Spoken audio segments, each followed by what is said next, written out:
One of the most intriguing aspects of HBO's Dune Prophecy series is the character of Desmond Hart, an original character to the show, whose entire storyline is filled with mystery and sparks the imagination in regards to what are his goals, what is the nature of his character.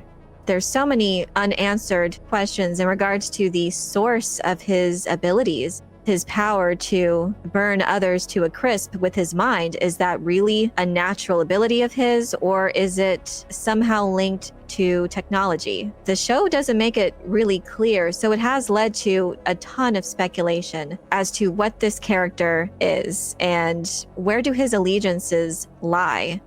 And most of the mystery surrounding his character begins with the fact that he survived a sandworm attack on the planet Arrakis, and he was presumed dead, obviously, and he wasn't seen for quite a while. So it was a surprise when he showed up at the Emperor's doorstep.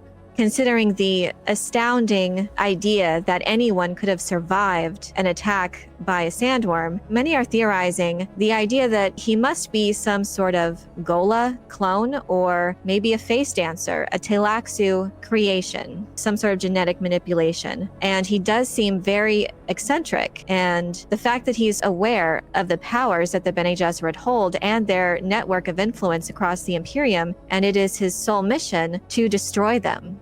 And all the while that this is happening with this character, we see the Bene Gesserit at large very thrown off by his presence. As soon as he's arrived, the Emperor's truthsayer, Kasha, went into this kind of nightmarish vision and was very disturbed after her and the Emperor's meeting with Desmond Hart. So seemingly he did something in that meeting to terrorize her and sow the seeds for her eventual demise.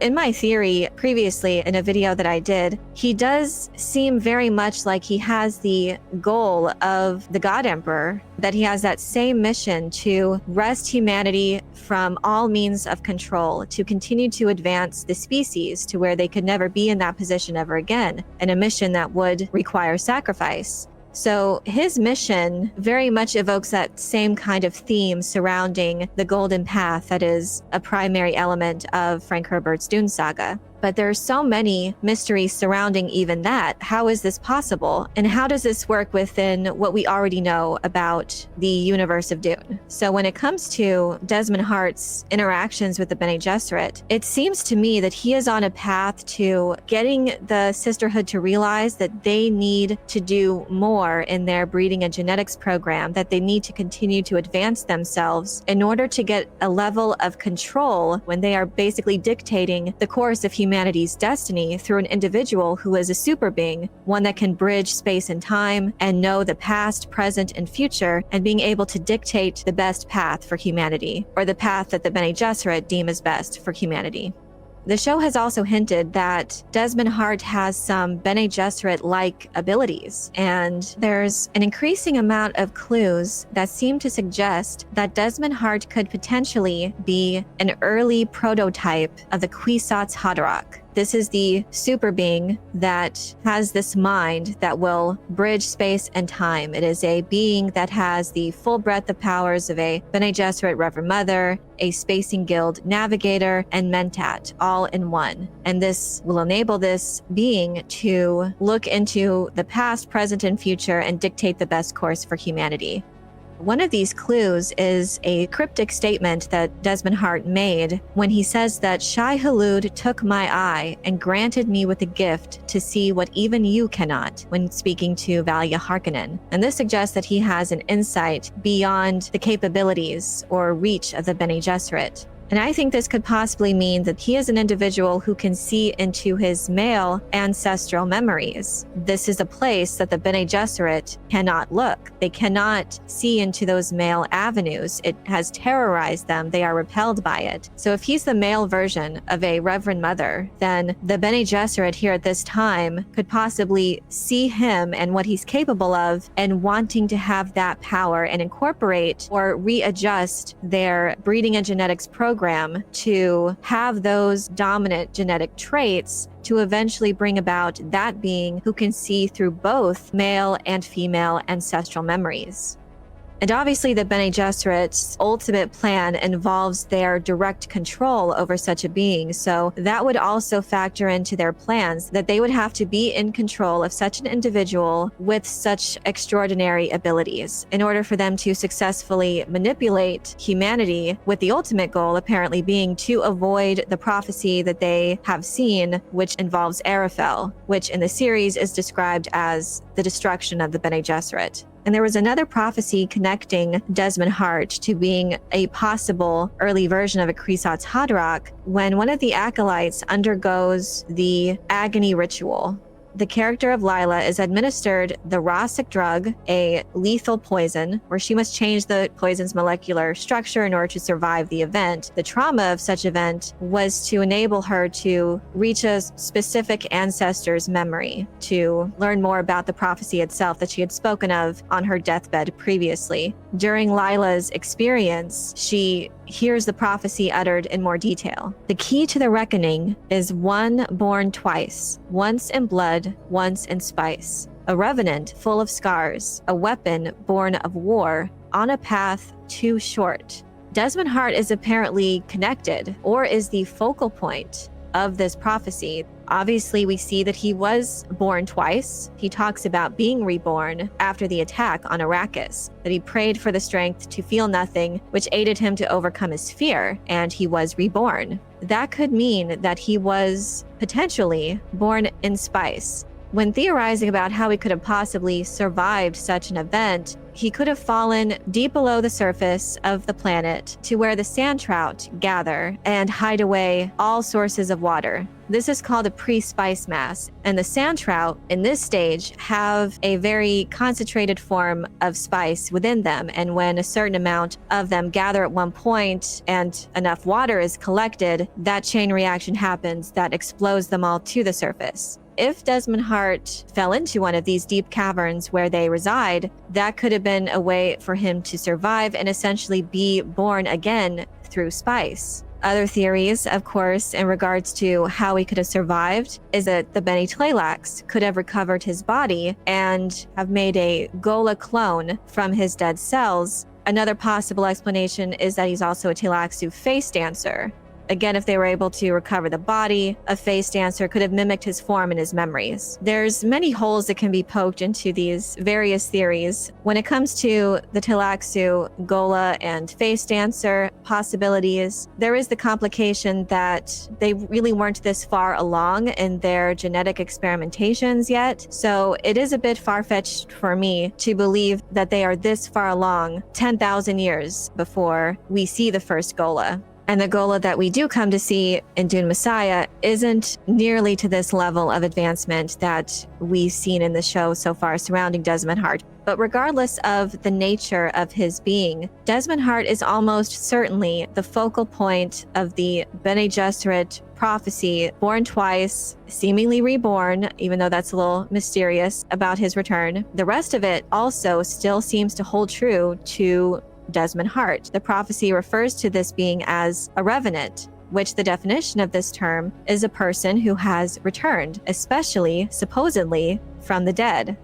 The prophecy states that he's full of scars and born of war, and this also is quite a fitting description for Desmond, given the number of military tours he had completed on Arrakis. The prophecy also later mentions that he is on a path too short, which is very reminiscent of the Fremen definition for the Kwisatz Haderach, which is the shortening of the way. This all seems to suggest that he either is or will become deeply connected to the Bene Gesserit's plan to produce the Kwisatz Haderach, and perhaps he is an early version of this being.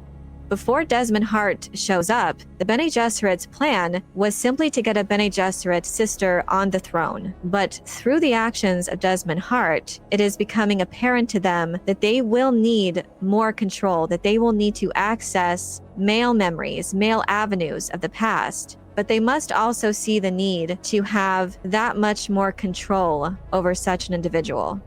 So by being shaped, in a sense, by Desmond Hart's actions, this likely will put the Bene Gesserit on the path to their significant advancement of their breeding and genetics program. This would also mean incredible amount of advancement in their own mental and physical conditioning, because they are themselves a part of this genetic program. A standout moment in the show was seeing Desmond Hart resisting the voice. Valia Harkonnen, seeing Hart's direct influence, making moves directly against her and trying to destroy the sisterhood, she comes to see him as a threat and through the voice orders him to eliminate himself. He takes out his knife, holds it to his throat, but is able to resist it. And it certainly makes sense that if someone is familiar enough with the Bene Gesserit's training and ways, that such an individual could learn to resist the voice. This also aligns with what we've seen with Paul Atreides, who had his own natural resistance that was amplified through training and exposure. So resistance to the voice can develop naturally through continued exposure or intellectual training. It's possible that combined with his potential genetic memory access, he could have gained the necessary insight to neutralize this Bene Gesserit power. When it comes to the Bene Gesserit and their goals, Desmond's resistance to the voice certainly poses a significant challenge to the Sisterhood. If he indeed embodies the early traits of the Kwisatz Haderach, he represents a profound threat to their plans. At this time, it does seem that the Bene Gesserit are much more overt in their plans to take control. But possibly the actions of Desmond Hart will cause them to slink further back into the shadows and concentrate on their own advancement while not having such an overt demonstration of their influence in the Imperium. When it comes to the bene Tleilax, it is fascinating to speculate about because the bene Tleilax were positioned as almost mirror opposites of the Bene Gesserit, with the Sisterhood representing extreme female chauvinism and the Tleilaxu being extreme male chauvinists. If Desmond Hart is a product of the bene Tleilax, it would only be natural and within the spirit of Frank Herbert's mythology for him to be in such direct opposition to the Sisterhood's agenda.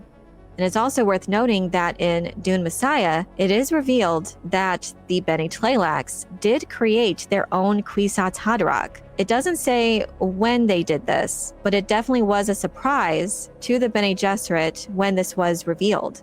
The face dancer Scytale, in a meeting with fellow conspirators, revealed this information. It's not stated when exactly they were successful in creating their Kwisatz Haderach, so there is some creative liberty that could be taken there. Regardless, they were successful in breeding a Kwisatz Haderach of their own, but they also revealed that he had dispatched of himself. So the Bene Gesserit do not have a monopoly on such a being. If this is the case, and Desmond Hart is a bene Tleilax version of the Kwisatz Haderach, it does present some complications when it comes to Frank Herbert's established lore, because the Bene Gesserit are wholly unaware of the Tleilaxu's genetic manipulations, especially in regards to the Kwisatz Haderach. It was a total surprise in Dune Messiah that they had actually reached that level. So having this being directly from the bene Tleilax in the show does kind of cut against what we know about the Tleilaxu Kwisatz Haderach later. Still, it's not out of the realm of possibility. Considering the demonstrations that we've seen of Desmond Hart's abilities, he could very well just be an early attempt of the Tleilaxu's Kwisatz Haderach program. He clearly is not a super being, one that has these combined abilities of all of these advanced humans, of Mentats, Space and Guild Navigator, and Bene Gesserit Reverend Mother combined, but he could be on that way. In regards to his other power, seemingly lighting individuals on fire from within, it's still unclear if this is his own natural powers or some sort of technology that is enabling him to perform this feat. Regardless, there are some very interesting concepts surrounding this character. A lot of things I enjoy about it is that it does make me think about Frank Herbert's saga, his ideas and concepts. That is one thing that I do like about the show, is that there's these gems within it that are fun to speculate about, because there's a lot of things in Frank Herbert's saga that he does intentionally leave a mystery, and that only enables the imagination to go wild in regards to how these events could have unfolded with these vastly different factions of humans in their attempts to advance the human race.